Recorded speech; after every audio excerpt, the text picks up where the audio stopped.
शारदा जी अपनी खाट पर बैठी खाने का इंतजार कर रही थी कि तभी उनकी बहू पिंकी रोज की तरह आज भी एक बासी रोटी पर थोड़ा सा अचार रखकर लाई और उनके सामने रखते हुए बोली, ले बुढ़िया ठूस ले, पता नहीं कब मरेगी। इतना कहकर वो पैर पटकते हुए अपने कमरे में चली गई। शारदा जी से सूखी रोटी चबाने में परेशानी हो रही थी, इसलिए रसोई घर में गई और एक कटोरी में थोड़ा सा दूध लेकर अपने कमरे की तरफ जाने लगी। तभी उनकी बहू पिंकी, जो अपनी माँ से फ़ोन पर बात कर रही थी, जैसे ही उसने अपनी सास को कटोरी में दूध ले जाते देखा तो गुस्से में लाल हो गई और अपनी सास के पास जाकर उनके हाथ से दूध की कटोरी छीनते हुए बोली, बुढ़िया तेरी हिम्मत कैसे हुई मेरी बिना इजाज़त के रसोई में कदम रखने की। अरे हद हो गई, बुढ़ापे में तो शर्म करो। बच्चों के लिए थोड़ा सा दूध आता है, उस पर भी नज़र गड़ाए रहती हो। इस उम्र में दूध पीकर कौन सी ताकत बढ़ाना चाहती हो। कहते हुए उसने शारदा जी के हाथ से दूध की कटोरी छीन ली और रसोई में रखकर ताला लगाकर वापस कमरे में आ गई। शारदा जी अपनी बहू का मुंह देखते रह गई। वो पास में रखे लोटे में से पानी लेकर रोटी को भिगो भिगो कर जैसे तैसे खा लिया और अपनी खाट पर जाकर लेट गई। थोड़ी देर बाद उनका इकलौता बेटा अनिल उनके पास आया। ओ बुढ़िया, तेरे पास कुछ पैसे हो तो देना, मुझे सब्जी लानी है। तो शारदा जी ने चुपचाप अपनी खाट के बिस्तर के नीचे से 200 का नोट निकालकर बेटे को पकड़ा दिया। बेटे ने नोट पकड़ा और चुपचाप वहाँ से चला गया। तभी बहू पिंकी भी शारदा जी के पास आई और गुस्से में बोली, बुढ़िया अपने बेटे को तो दे दिए पैसे, अब मुझे भी दे, मुझे भी सामान लाना है। तो शारदा जी ने बहू को भी 500 का नोट निकाल कर दे दिया। बहू भी पैसे लेकर हाथ में उलट पुलट कर देखते हुए मुंह बनाकर चली गई। ये शारदा जी के बेटे और बहू का रोज का काम था, अपनी माँ से कुछ न कुछ पैसे लेते रहना और फिर बात भी बदतमीजी से करना। जब दोनों बेटे बहू पैसे लेकर चले गए तो शारदा जी मन ही मन सोचने लगी कि जीना हराम कर दिया है इन दोनों ने। जब देखो पैसे लेते रहते हैं और ऊपर से मुझसे ही बदतमीजी करते हैं। हे भगवान, क्या करूं? ऐसी नालायक औलाद से तो अच्छा होता मुझे बांझ ही बना देता। कम से कम आज मुझे ये दिन तो नहीं देखना पड़ता। मुझसे अब और बर्दाश्त नहीं होता। ये लोग मुझे तिल तिल करके मार ही देंगे। अब मैं कहाँ जाऊँ, क्या करूँ, कुछ समझ में नहीं आ रहा। शारदा जी जिस कमरे में रहती थी उसमें पंखा तो क्या, बेटे ने बल्ब भी नहीं लगा रखा था। खैर कुछ देर बाद अनिल सब्जी लेकर आया और माँ की खाट पर रखते हुए बोला, बुढ़िया सब्जी ले आया हूँ, सब्जी काट दे, तेरी बहू बाजार से आकर बना देगी और अगर उसे देर हो जाए तो तुम ही बना देना। मुझे ठीक टाइम पर खाना चाहिए, नहीं तो देख लेना क्या होगा। शारदा जी धीरे धीरे अपनी चारपाई से उठी और रसोई में जाकर सब्जी काटने बैठ गई। वो सब्जी काट कर बहू के आने का इंतजार करने लगी, लेकिन काफ़ी देर तक भी जब पिंकी नहीं आई और बेटे के खाने का समय हो गया तो सब्जी उठाकर खुद ही किचन में गई और उसे बनाने लगी। सब्जी तो उन्होंने बना ली थी, परंतु अभी तक भी बहू बाजार से नहीं आई थी। उसका इंतजार करने के चक्कर में देर हो रही थी, इसलिए उन्होंने रोटियां बनानी शुरू कर दी। कुछ देर बाद पिंकी आई तो उसने आकर देखा कि सारा खाना बन गया है, तो आते ही वो भी खाना खाने बैठ गई। शारदा जी बेचारी सबके लिए रोटी बनाते रही, पर बेटे और बहू ने एक बार भी उन्हें खाने के लिए नहीं पूछा। बेटे बहू सारी सब्जी चट कर गई, एक बार भी अपनी माँ का ख्याल नहीं आया कि थोड़ी सी सब्जी उनके लिए भी बचा दे। शारदा जी ने सबको खाना खिलाने के बाद खुद अपने लिए 2 रोटी बनाई और अपनी प्लेट में रखकर अपने कमरे में लेकर आ गई। बहू ने उनके खाने के बर्तन भी अलग निकाले हुए थे। उनके अलावा वो किसी और बर्तन में खाना नहीं खा सकती थी। शारदा जी अभी अपनी कमर सीधी करने लगी। सारा खाना बनाकर उनकी कमर में दर्द हो रहा था। अब उनकी कमर और घुटनों में दर्द हो रहा था, इसलिए थोड़ी देर के लिए आराम करने के लिए लेटी ही थी कि तभी बहू ने आवाज़ लगाई, बुढ़िया बर्तन कौन तुम्हारा बाप धोएगा? जो कमरे में जाकर लेट गई। जल्दी से आकर बर्तन धो, मुझे जूठे बर्तन बिल्कुल पसंद नहीं है। तो शारदा जी ने लंबी सांस भरी और अपने घुटनों पर हाथ रखकर फिर से चारपाई से खड़ी हो गई। अपनी छड़ी उठाई और धीरे धीरे कदमों से चलती हुई किचन में आ गई। फिर सारे बर्तन समेटे और बर्तन धोने लगी। अभी बर्तन धुले ही थे कि इतने में बहू फिर से आ गई और बोली, किचन की सफाई भी कर देना। शारदा जी ने पहले बर्तन साफ किए, उसके बाद किचन की सफाई की। ये सब काम करके शारदा जी बहुत ज़्यादा थक चुकी थी। धीरे धीरे कदमों से चलते हुए वो फिर से अपने कमरे में आई और आकर अपनी चारपाई पर बैठ गई। वो सोच रही थी कि थोड़ी सी कमर सीधी कर लेती हूँ। ये सोचकर वो लेटी ही थी कि तभी देखा कि घर में बहू की सहेलियाँ आई हुई हैं। पिंकी अपनी सहेलियों को देखकर बहुत ज़्यादा खुश हो गई। तभी अनिल शारदा जी के पास आया और बोला, बुढ़िया पैसे निकाल, घर में मेहमान आए हैं, नाश्ते का सामान भी लाना है और कुछ पकाने के लिए भी लाना है। शारदा जी ने अनिल को 1000 रुपये निकाल कर दे दिए। अनिल जल्दी से बाहर गया और खाने के लिए सब्जी और नाश्ते का सामान ले आया और लाकर माँ के पास आकर बोला, बुढ़िया चलो जल्दी उठो, फटाफट खाना बनाओ। पिंकी तो मेहमानों के पास बैठी है, वो खाना बनाएगी क्या? तू ही बना और थोड़ा जल्दी हाथ चलाना। बेचारी शारदा जी बेटे की बात सुनकर अपनी थकी हुई और दर्द वाली कमर के साथ धीरे धीरे चलती हुई रसोई में आई और सब्जी काटने लगी। तभी बहू किचन में आई और बोली, बुढ़िया ज़रा जल्दी जल्दी हाथ चलाना और अच्छा सा खाना बनाना, मेरी नाक मत कटवा देना। कहकर वो अपनी सहेलियों के पास आकर बैठ गई। शारदा जी जल्दी जल्दी हाथ चलाने लगी, परंतु अब पहले वाली बात नहीं रह गई थी। अब बुढ़ी हड्डियों से इतना काम नहीं होता था। फिर भी शारदा जी जल्दी जल्दी करके सब्जी, दाल चावल, पनीर, रायता, पापड़ और सलाद तैयार कर दिए। जब खाना तैयार हो गया तो पिंकी सारा खाना उठाकर ले आई। शारदा जी 2 बार खाना बनाकर बहुत ज़्यादा थक चुकी थी। वो किचन से निकलकर फिर से अपने कमरे में आकर अपनी चारपाई पर बैठ गई। पिंकी ने एक बार भी अपनी सास को खाना और नाश्ते के लिए नहीं पूछा। उसने एक बार भी ये नहीं कहा कि माँ जी आप भी आ जाइए, मेहमानों के पास बैठिए, उनके साथ खाना खा लीजिए, नाश्ता कर लीजिए। जबकि सारा खाना और नाश्ता शारदा जी ने ही तैयार किया था। शाम के समय उसकी सहेली चली गई। खाना इतना बच गया था, किसी को खाना बनाने की ज़रूरत ही नहीं थी, वरना फिर से शारदा जी को ही खाना बनाना पड़ता। रात हो चुकी थी और शारदा जी थक कर चूर हो चुकी थी। दोपहर को उन्होंने 2 रोटी ही खाई थी, उसके बाद से कुछ नहीं खाया था। उन्हें बहुत तेज भूख लग रही थी, परंतु उनसे उठा नहीं जा रहा था।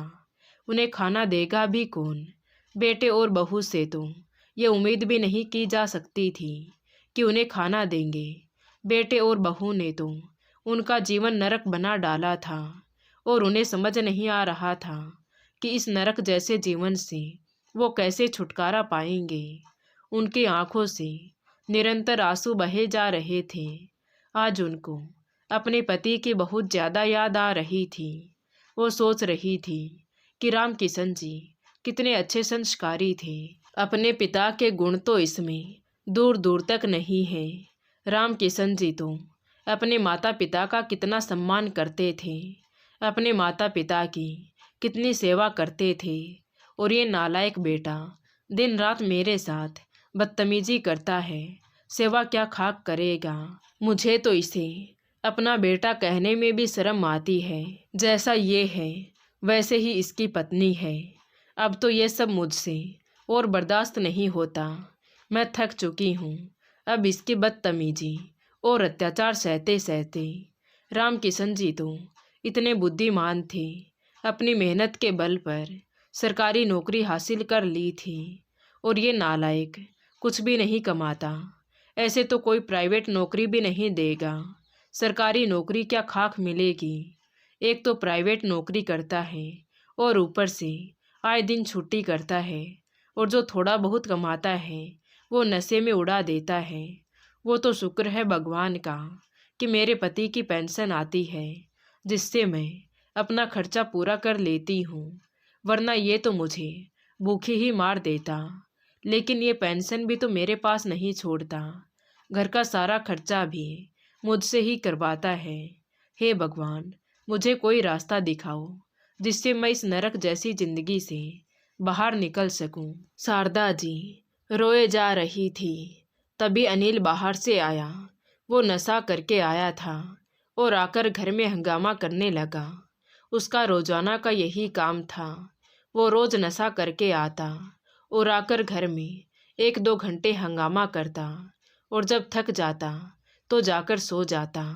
शारदा जी के कमरे के बाहर आकर भी हंगामा करता, परंतु शारदा जी चुपचाप लेटी रहती थी, क्योंकि अगर बेटे को पता चल जाता कि माँ जाग रही है तो आकर माँ के साथ और भी बदतमीजी करने लगता। इसलिए शारदा जी चुपचाप ऐसे ही लेटी रहती जैसे वो सो रही है।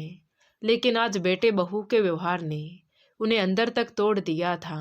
एक तो भूख का दर्द, ऊपर से बेटे की बदतमीजी और अत्याचार का दर्द। बुढ़ी हड्डियां कब तक सह पाती। पता नहीं कितने घंटे तक शारदा जी लगातार रोती रही। जब थक गई तो उन्होंने मन ही मन एक दृढ़ निश्चय किया। उन्होंने घड़ी में समय देखा तो रात के 2 बज रहे थे। अपनी चारपाई से हिम्मत करके धीरे धीरे उठी और किचन में जाकर पहले उन्होंने खाना खाया। खाना खाने के बाद धीरे धीरे चलती हुई अपने कमरे में आई और अपना सामान इकट्ठा करने लगी।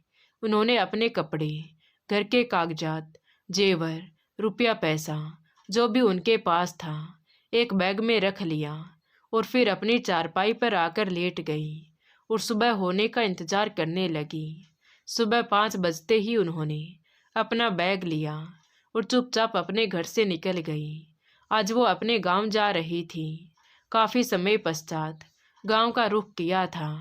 जैसे जैसे गांव का सफ़र कर रही थी, बचपन की यादों की एक एक तस्वीर उनकी आंखों के सामने उभर रही थी। क्या दिन थे वो, जब गांव की सारी लड़कियां गांव की गलियों में हंसी ठिठोलियां करती थीं, सारे कामकाज भी करती और मस्ती में भी कमी नहीं आने देती। खट्टी मीठी यादों को याद कर शारदा जी के होठों पर मुस्कान आ गई।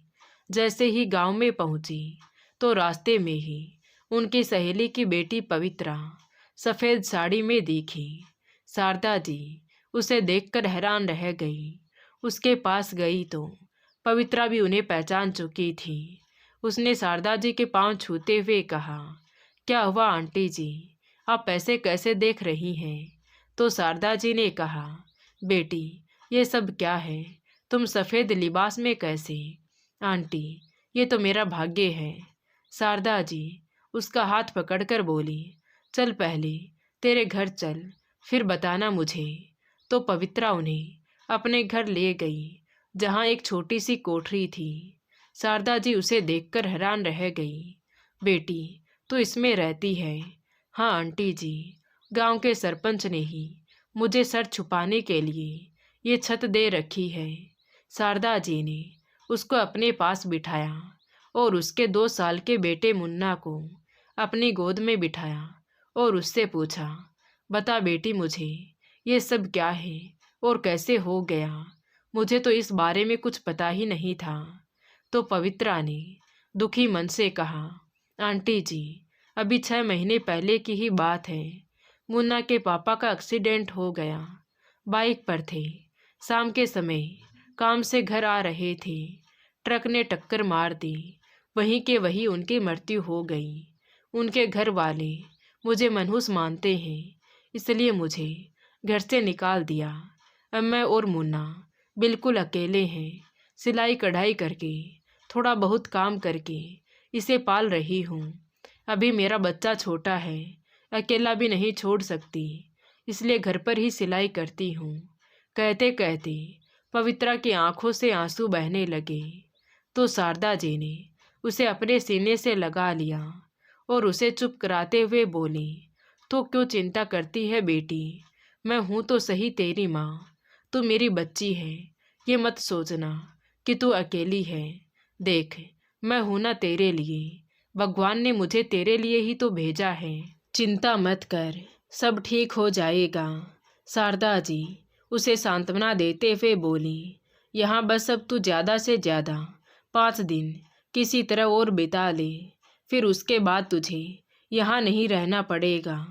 तेरी माँ अभी जिंदा है। ये सुनते ही पवित्रा की आंखों से आंसू बहने लगे।